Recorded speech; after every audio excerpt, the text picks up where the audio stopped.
मुसलमानों पे हमला नहीं चलेगा, नहीं चलेगा, नहीं चलेगा। मुसलमानों पे हमला नहीं चलेगा, नहीं चलेगा, नहीं चलेगा। योगी मोदी मुर्दाबाद, मुर्दाबाद, मुर्दाबाद। यूपी पुलिस मुर्दाबाद, मुर्दाबाद, मुर्दाबाद। मुर्दाबाद, मुर्दाबाद, मुर्दाबाद। योगी मोदी मुर्दाबाद, मुर्दाबाद, मुर्दाबाद। यूपी पुलिस मुर्दाबाद। तो आप देख सकते हैं कि लगातार यूपी पुलिस योगी मोदी मुर्दाबाद के नारे लग रहे हैं। यहाँ प्रोटेस्टर्स जो है प्रोटेस्ट कर रहे हैं। यहाँ होर्डिंग्स लेके बैठने के आफरीन फातिमा के घर पर बुलडोजर चलाने वाली योगी सरकार मुर्दाबाद। ये जो बुलडोजर की सरकार है नहीं चलेगी। इस तरीके से संविधान में सरकार को संविधान हाथ में लेने का कोई अधिकार नहीं है। आप देख सकते हैं stand with the family of Afreen Fatima. Afreen Fatima JNU की एक छात्रा है और ये सभी जेएनयू के छात्र, आयशा के छात्र, ये जो भी हैं ये सब फातिमा को, आफरीन फातिमा को सपोर्ट करने यहाँ पहुंचे। मेरा नाम कंवलप्रीत कौर है,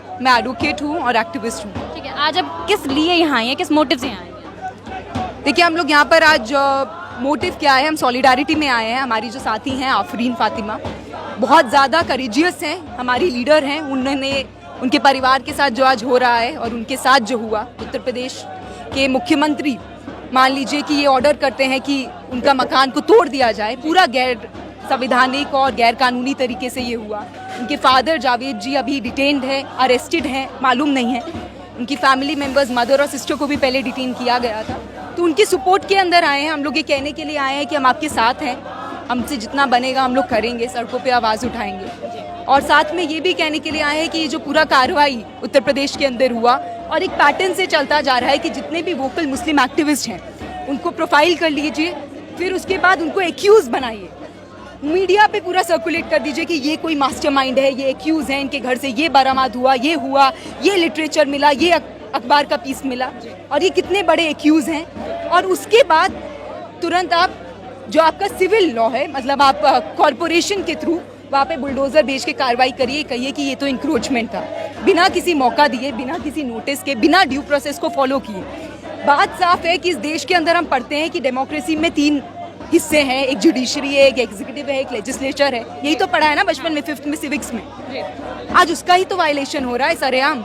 डेमोक्रेसी के अंदर जो बेसिक इंस्टीट्यूशंस हैं वो खत्म हो रहे हैं। आज chief minister of Uttar Pradesh अपने आप को chief justice of Uttar Pradesh में मान रहा है और कह रहा है कि जस्टिस ऐसे होगा और ये तुम्हारी पनिशमेंट होगी, बिना गिल्ट के इस्टेब्लिश हुए। क्रिमिनल ज्यूरिस्प्रूडेंस का नॉर्मल ये प्रोसेस है ना कि आप nobody is guilty until proven सो।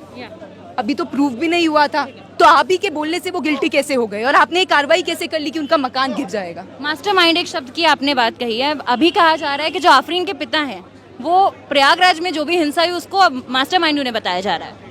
ये मास्टरमाइंड वाला बहुत समय से हम लोग सुन रहे हैं। दिल्ली के अंदर भी, जब दिल्ली में नॉर्थ ईस्ट दिल्ली के अंदर ये दंगा हुआ भी नहीं था, उससे पहले जब शर्जील इमाम को गिरफ्तार किया गया था तो कहा था कि एंटी सीए प्रोटेस्ट का ये मास्टरमाइंड है। और अभी तक शर्जील जो है 2 साल से ज़्यादा हो चुकी है, वो जेल के अंदर है, यूएपीए के अंदर। तो मास्टरमाइंड का ये रिटॉरिक बनाया जाता है, जानबूझ के बोला जाता है उन लोगों के खिलाफ जो लोग भी शांतिपूर्वक तरीके से अपनी बात को रख रहे हैं। अगर जावेद जी का भी पोस्ट देखा जाए तो आखिरी पोस्ट जो उन्होंने फेसबुक पे जो किया था वो यही कह रहा था कि हम भी शांतिपूर्वक तरीके से अपनी बात पूर्वक तरीके की बात कही आपने, मगर जगह जगह से विजुअल आए, कहीं आगजनी हुई है, कहीं पत्थरबाजी हुई है, कहीं लाठियां चली है। देखिए, बात बहुत साफ है कि एक स्टेट है, एक सत्ता है, सत्ता जो है वो एक हिंसा कर रही है नागरिकों के ऊपर जो प्रोटेस्ट के अंदर शामिल हो रहे हैं। और उसके अंदर स्टेट के वायलेंस को आप कैसे इक्वलेट कर सकते हैं कि सिटीजन वायलेशन कर रहे हैं, सिटीजन वायलेंट हो रहे हैं। आज रांची के अंदर 2 नागरिक जो 2 मुसलमान हैं उनकी मौत हो गई है। साहिल है, एक मुदस्सिर है, उनकी मौत हुई है। और ये कौन थे? यंग लोग जो प्रोटेस्ट के अंदर पार्टिसिपेट करने आए थे। वो पार्टिसिपेट कर रहे थे, नहीं कर रहे थे, ये भी अभी पता नहीं, लेकिन उनके ऊपर बुलेट इंजरीज हुई। बहुत सारे लोगों के ऊपर बुलेट इंजरीज फायर किया गया, ये सामने आया है। तो बात ये है कि पुलिस को क्या कंट्रोल करने के लिए फायर करना था? बहुत सारे तरीके हैं, बहुत सारे, हमारा भी अनुभव है कि प्रोटेस्ट को आप कैसे कंट्रोल कर सकते हो। उत्तर प्रदेश के अंदर 300 से ज़्यादा लोग डिटेन्ड हैं और सिर्फ आफरीन के घर में नहीं, कल तो बहुत जगह पे कार्रवाई हुआ था, लोगों के घरों के ऊपर बुलडोजर चला। तो एक स्टेट की तरफ से वायलेंस हो रहा है जो देखना पड़ेगा, जो दिखाना पड़ेगा, और इसके ऊपर कोई बात नहीं कर रहा। स्टेट जब अपना कैरेक्टर की सिटीजन की लॉ सिटीजन के लिए को प्रोटेक्ट करे, उसको जस्टिस इंश्योर करे, ये करना बंद कर दे और वही सबसे बड़ा लॉ का वायलेटर बन जाए, अगर पुलिसकर्मी ही यूनिफॉर्म के अंदर सबसे बड़े लॉ के वायलेटर बन जाए तो बंदा कहाँ जाएगा? बंदा कोर्ट में जाएगा।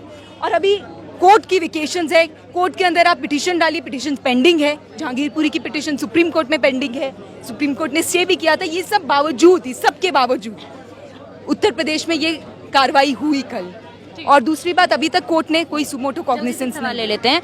आपने कहा प्रदर्शनकारी से बात करें, क्या लगता है इस टाइम जो ये जो बुलडोजर की सरकार है, योगी सरकार को कहा जा रहा है बुलडोजर बाबा, बुलडोजर की सरकार, तो इस तरीके से बुलडोजर ये प्रदर्शनकारियों पे चल रहा है या कहीं ना कहीं संविधान पे चल रहा है?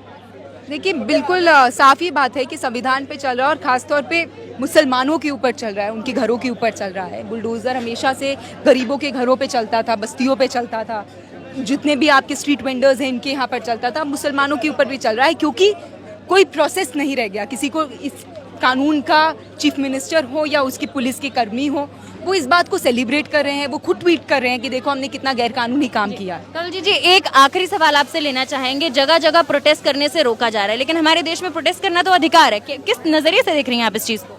प्रोटेस्ट करना तो अधिकार है, बल्कि इतनी सारी जजमेंट्स भी हैं कि राइट टू प्रोटेस्ट भी सिटीजन्स का one of the fundamental right भी है। इसीलिए मैं पूछ रही हूँ। और अभी आप यहाँ पर ही देख लीजिए तो लोगों को उठा लिया गया है, लगातार डिटेन किया जा रहा है, उठाया जा रहा है, प्रोटेस्ट नहीं करने दिया जा रहा। उत्तर प्रदेश भवन से भी डिटेन किया गया। और इसका साफ बात है कि आप नहीं चाहते कि एक जो पक्ष है जो सड़कों पे उतर के शांति की बात करना चाहता है या जो एक्चुअल में जस्टिस की बात करना चाहता है, जो कह रहा है कि आफरीन के साथ जो हुआ वो गलत हुआ, हम उनके साथ खड़े हैं, आप नहीं चाहते कि लोगों को ये बारे में पता चले। मधुरिमा कुंडू, मैं आयसा से हूँ। रातों रात आफरीन फातिमा के घर पे बुलडोजर चला दिया गया। लोग कह रहे हैं कि इस तरीके की बुलडोजरबाजी नहीं सही जाएगी, ये संविधान पे बुलडोजर चलाने जैसा दिख रहा है। देखिए, पिछले कुछ महीने पहले हम जहांगीरपुरी में देखे किस तरीके से बुलडोज़र चलाने का कोशिश हुआ। उसके बाद दिल्ली के अलग अलग जगह पे बुलडोज़र चलाने के ऑर्डर्स आए और ख़ास करके उन इलाकों में जहाँ पे एंटी सीए का प्रोटेस्ट हुआ था। और उसी में हम देख रहे हैं कि यूपी में सिर्फ आफरीन के घर पे नहीं, बहुत सारे औरों के घर पे भी बुलडोज़र चला है। तो ये साफ साफ मैसेज भाजपा का सरकार देना चाह रही है कि अगर आप इस देश में मुसलमान हैं तो आपको जीने का अधिकार नहीं है, आपका घर को हम तोड़ देंगे। अगर आप मुसलमान हैं और अपने हक के लिए बोलते हैं तब तो बिल्कुल ही आपको रहने का जगह नहीं छोड़ेंगे आपके लिए। और ये साफ मैसेज दिया जा रहा है इस देश की सरकार की तरफ से। लगातार नुपुर शर्मा और नवीन जिंदल की गिरफ्तारी की मांग की जा रही है। जहां 2 की गिरफ्तारी होनी चाहिए वहां अभी तक लगभग 200 से ज्यादा लोगों की गिरफ्तारी हो गई है। किस तरीके से देख रही हैं आप इस पूरे मुद्दे को? देखिए, नुपुर शर्मा की गिरफ्तारी की मांग हो रही है और नवीन जिंदल की। इन दोनों को सस्पेंड किया है भाजपा ने, लेकिन वो तभी निष्कासित किया, निलंबित किया ओनली आफ्टर इंटरनेशनल आउटरीच। विश्वव्यापी कंडेमनेशन आया मोदी सरकार के खिलाफ और तभी भाजपा सरकार नेशनल प्रोटेस्ट के डर से नहीं, इंटरनेशनल कवरेज से, इंटरनेशनल प्रोटेस्ट से, इंटरनेशनल जो कंडेमनेशन आया अरब देशों में से भी, उसके वजह से नुपुर शर्मा को वो सस्पेंड किया। इसके अलावा और भी तमाम लोग हैं, यतिन नरसिम्हानंद है, और भी लोग हैं जो धर्म संसद से ओपनली बोलते हैं कि मुसलमानों का कत्लेआम करना चाहिए, मुसलमान महिला है तो रेप करना चाहिए। उन पर कोई भी कार्रवाई नहीं हुआ है। इसीलिए सिर्फ नुपुर शर्मा और ये जिंदल एक उसी ट्रेंड में एक नया नाम है। भाजपा का जो ट्रेंड है वो सिर्फ और सिर्फ अरेस्टिंग से नहीं रुकेगा। ये देशव्यापी आंदोलन से ही इसको हरा के रुकवाया जा सकता है। लगता है कहीं ना कहीं धर्म को मुद्दा साध के भाजपा बस चल रही है, सिर्फ धार्मिक चीजों पे ही साध रही है। कभी ज्ञानवापी तो कभी नुपुर शर्मा, कभी कश्मीरी पंडित, जहाँ बोलना होता है वहाँ नहीं बोलती है। भाजपा का ये हमेशा से ट्रेंड रहा है, हमेशा से मॉडस ऑपरेंडी रहा है। जब देश में लोगों के पास खाने का लानत आ गया है, देश में गरीबी बढ़ गई है, देश में अगर वेल्थ इनइक्वालिटी का रिपोर्ट्स जितना भी आ रहा है वो देख लीजिए, जल्दी से खत्म करते हैं इसको। लगातार वो बढ़ते जा रहे, गरीबी बढ़ता जा रहा है। और उस देश में ताकि इस पे बात ना हो, लगातार कुछ ना कुछ धर्म के नाम पे भाजपा करती जा रही है और उसमें मुसलमानों को खास करके टारगेट करते हुए उन पे अटैक सामती जा रही है। तो लगभग हमने अभी तक 5 से 6 छात्रों से बात की और सभी का ये कहना है कि मुसलमानों को टारगेट कर रही है भाजपा सरकार।